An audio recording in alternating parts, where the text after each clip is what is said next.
Higher থেকে pass পেয়ে আমরা 6জন বন্ধুবান্ধব মিলে ঘুরে এলাম নিকো পার্ক। আমি স্বস্তিক আর প্রমিতা শান্তনু অনেক আগে পৌঁছে গিয়ে প্রথমেই চড়ে নিলাম ওয়াটার শ্যুট আর সাইক্লোন। যদিও অনেক লাইন ছিল, তাও দুবার করে চড়েছিলাম এগুলো। এরপরে মৌমিতা আর শুভজিৎ এসে গেছিল, তারপরে চড়ে নিলাম sky driver are flying saucer.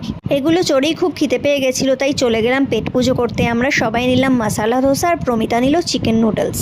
এরপরে দুবার করে চললাম স্ট্রাইকিং কার্স, খুব মজা হয়েছিল, সবাইকে ধাক্কা দিলাম। তারপরে এই বনবন করে ঘোড়া জিনিসটাও চড়ে নিলাম। তারপরে চড়লাম মুন রেকার।